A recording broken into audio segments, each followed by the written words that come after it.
পশ্চিমবঙ্গ সরকারের অন্নপূর্ণা যোজনা নিয়ে গুরুত্বপূর্ণ আপডেট। ভেরিফিকেশান কিভাবে হবে, ফর্ম ফিল আপে কী কী ডকুমেন্টস লাগবে, A to Z আমি এই ভিডিওতে দেখাচ্ছি।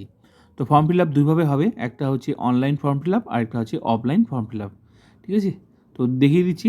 আর একটা কথা বলে দিই, যারা লক্ষ্মীর ভাণ্ডারে টাকা পাচ্ছে সবাইকেই কিন্তু এই ফর্মটা ফিল আপ করতে হবে।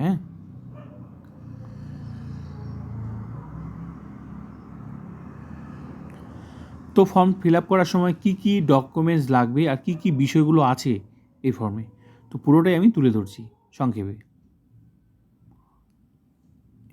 একটি পরিবারের জন্য একটি ফর্মেই একাধিক নামের জায়গা থাকবে। আধার কার্ড বা সরকারি পরিচয়পত্রে থাকা পরিবারের প্রধান ও অন্যান্য সদস্যদের নাম, জন্ম তারিখ মানে ডেট অফ বার্থ, তারপর হচ্ছে মেল ফিমেল নাকি এই বিষয়গুলো থাকবে। ঠিক আছে, উল্লেখ করতে হবে এখানে এই ফর্মে। তারপর পরিবারের সদস্যদের আধার নম্বর, এপিক, ভোটার কার্ডের কথা বলা হচ্ছে এখানে, এপিক নাম্বার যে অংশটা, তারপর ব্যাঙ্ক অ্যাকাউন্ট নাম্বার এগুলো লাগবে। তারপর হচ্ছে পরিবারের সদস্যদের ডিজিটাল রেশন কার্ড যদি থাকে, digital ration card, pan card এগুলো লাগবে, নাম্বারগুলো লাগবে। তারপর সিমেন্টের দেওয়ালের বাড়ি কিনা, এই বিষয়গুলো কিন্তু উল্লেখ করতে হবে। 3টির বেশি পাকা ঘর কিনা জানাতে হবে। পরিবারের সব সদস্যদের মোট জমির পরিমাণ এগুলো তথ্য দিতে হবে, জমি কতটা সেটা দিতে হবে। পরিবারে কারো ব্যক্তিগত গাড়ি আছে কিনা সেটা কিন্তু জানাতে হবে। এই বিষয়গুলো কিন্তু আছে। তারপর পরিবারের সদস্যদের স্বাস্থ্য বিমা, কিষাণ ক্রেডিট কার্ড এই সমস্ত কার্ডগুলো আছে নাকি সেগুলো জানাতে হবে। মৎস্যজীবী ক্রেডিট কার্ড, মোট কথা এই সমস্ত কার্ডগুলো থাকলে জানাতে হবে। সব আছে এখানে উল্লেখ করাই ফর্মে। তারপর পরিবারের সদস্য আয়কর বা পেশাগত কর দেন কিনা, আমার ট্যাক্স কেউ দেয় কিনা সেই বিষয়গুলো, বা পেনশন পায় কিনা এই বিষয়গুলো উল্লেখ করতে হবে। তারপর বার্ষিক আয় কত, কারো জিএসটি নম্বর থাকলে জানাতে হবে, কেউ কোনো সাংবিধানিক পদে থাকলে সেটাও জানাতে হবে। পরিবারের প্রাপ্তবয়স্কদের শিক্ষাগত যোগ্যতা এটা জানাতে হবে। শিশু থাকলে কোন শ্রেণীতে পড়ে সেটাও জানাতে হবে। শিশু থাকলে টিকাকরণ আপডেটেড কিনা সেটাও জানাতে হবে। ডিবিটি পেনশনের মতো সরকারি প্রকল্পের অধীনে কোনো সুবিধা মিলছে কিনা এগুলো জানাতে হবে।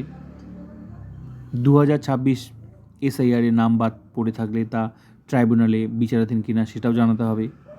সব অংশ মানে এই সমস্ত তথ্যগুলো দেওয়ার পর এই তথ্যগুলো এই ফর্ম ফিল আপে লাগবে, এগুলো দিতে হবে। এই বিষয়গুলো কিন্তু সেই ফর্মে আছে। সব অংশ পূরণ করে তার সঠিক কিনা টিক দিয়ে জানাতে, ওখানে টিক ঘর দিতে, টিক দেওয়ার, টিক চিহ্ন দেওয়ার জায়গা আছে, দিতে হবে, টিক চিহ্ন দিতে হবে। এরপর নাম বাদ পড়লে কারণ ব্যাখ্যা করতে হবে সংশ্লিষ্ট আধিকারিককে। তো এটা হলো কী কী ডকুমেন্টস লাগবে, এই ফর্মে কী কী আছে পুরো বিষয়টা সংক্ষেপে তুলে ধরলাম। ঠিক আছে, এবার ভেরিফিকেশনটা কেন হচ্ছে, কিভাবে হবে, কিভাবে চলবে পুরো বিষয়টা। ঠিক আছে, তো এবার সেই বিষয়টা আমি সংক্ষেপে তুলে ধরছি।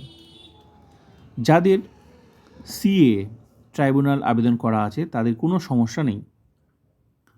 অর্থনৈতিক স্বচ্ছতা আনতে নতুন ফর্ম ফিল আপ শুরু হচ্ছে। অনেকের প্রশ্ন, কেন ফর্ম ফিল আপ, আমাদের তো করা আছে লক্ষ্মীর ভাণ্ডার। তো এই অর্থনৈতিক স্বচ্ছতাটা আনতে কিন্তু নতুন করে ফর্ম ফিল আপ শুরু হচ্ছে, কিন্তু সবাইকে কিন্তু এই ফর্মটা ফিল আপ করতে হবে। ঠিক আছে, যদি এখানে বলাই আছে যাদের সিএ ট্রাইব্যুনালে আবেদন করা আছে তাদের কোনো সমস্যা নেই। তারপর এই ফর্মটা কোথায় পাওয়া যাবে, এই যে এখানে যে ওয়েবসাইটটা দেওয়া আছে না, এটাতে সার্চ করলেই, মোবাইলে সার্চ করলে কিন্তু এই পিডিএফটা পাওয়া যাবে, অনলাইন যে অন্নপূর্ণা যোজনা যে ফর্মটা পাওয়া যাবে। আমি ভিডিও দিয়েছি, কালকেও আমি দিয়েছি। ঠিক আছে, তো এই ওয়েবসাইটটা সার্চ করলেই পাওয়া যাবে। নেক্সট, সমগ্র প্রশাসন, জেলা শাসক, বিডিও, এসডিও এখান থেকে কিন্তু এই ফর্ম ফিল আপে সাহায্য করা হবে।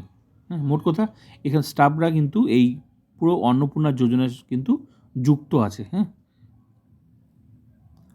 তো অন্নপূর্ণা যোজনায় মোট কথা এখানে গেলে সাহায্য বা জেলা শাসক, বিডিও, এসডিও এখান থেকেও কিন্তু সাহায্য করা হবে, মানে এই পুরো প্রকল্পে কিন্তু যুক্ত আছে। অন্নপূর্ণা যোজনায় 3,000 টাকা মহিলাদের হাতে তুলে দিতে সরকার বদ্ধপরিকর এবং তার সঙ্গে পরিবারের তথ্য সরকারের প্রয়োজন, কারণ অন্যান্য সরকারি যোজনাগুলিও যারা প্রত্যেকে পায় তার তথ্য নেওয়ার জন্য এই ফর্ম। যতক্ষণ না অন্নপূর্ণা যোজনার ফর্ম ফিল আপ সম্পূর্ণ হচ্ছে, লক্ষ্মীর ভাণ্ডার প্রকল্প চালু থাকবে। অনেকের প্রশ্ন হচ্ছে যে কখন পাওয়া যাবে টাকাটা। এই যে অন্নপূর্ণা যোজনার ফর্মটা যদি পুরোপুরিভাবে কমপ্লিট হয়ে যায় তাহলে কিন্তু এই লক্ষ্মীর ভাণ্ডার থেকে অন্নপূর্ণা যোজনা চলে আসবে। আর যদি কমপ্লিট না হয় তাহলে লক্ষ্মীর ভাণ্ডার চালু থাকবে। যদি এই ফর্মটা সম্পূর্ণভাবে কমপ্লিট হয়ে যায় ফর্ম ফিল আপ করার, ঠিক আছে, সব কিছু ভেরিফিকেশন সব কিছু ঠিকঠাক হয়ে যায়, তাহলে লক্ষ্মীর ভাণ্ডার চেঞ্জ হয়ে অন্নপূর্ণা যোজনায় যে টাকাটা 3,000 টাকার সেটা পাওয়া যাবে। মোট কথা টাকা পাবেই। লক্ষ্মীর ভাণ্ডার থাকলে লক্ষ্মীর ভাণ্ডারটা পাবে, এটা কমপ্লিট হয়ে গেলেই ব্যাস এই টাকাটা শুরু হয়ে যাবে।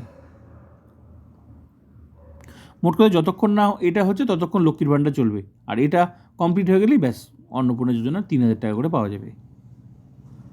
যখনই অন্নপূর্ণা যোজনার ফর্ম ফিল আপ সম্পূর্ণ হয়ে ভেরিফিকেশন কমপ্লিট হবে, ভেরিফিকেশন কিন্তু হবে, তখনই লক্ষ্মীর ভাণ্ডার বন্ধ হয়ে অন্নপূর্ণা যোজনার অর্থ তিনি পাবেন, যেটা আমি বললাম।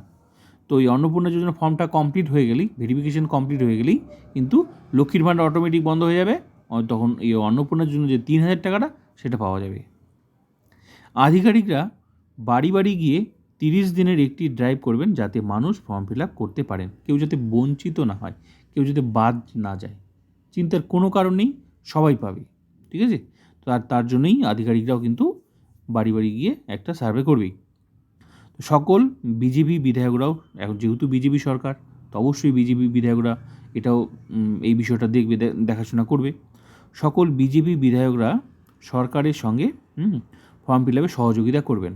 এই ফর্ম ফিল আপে কিন্তু তারাও কিন্তু যুক্ত থাকবে। 15, 16, 17 জুন জনকল্যাণ শিবির করা হবে, যেখানে সকলে ফর্ম ফিল আপের সাহায্য পাবে। তো এই ছিল পুরো প্রসেসটা কীভাবে হবে, ভেরিফিকেশন প্রসেসটা কীভাবে হবে, কারা সাহায্য করবে, A to Z দেখিয়ে দিলাম। আর কী কী ডকুমেন্টস লাগবে, কী কী বিষয় থাকবে এই ফর্মে, সেটাও আমি তুলে ধরলাম। তো ভিডিওটা ভালো লাগলে like, comment, subscribe and share. Next update অবশ্যই আমি দেবো।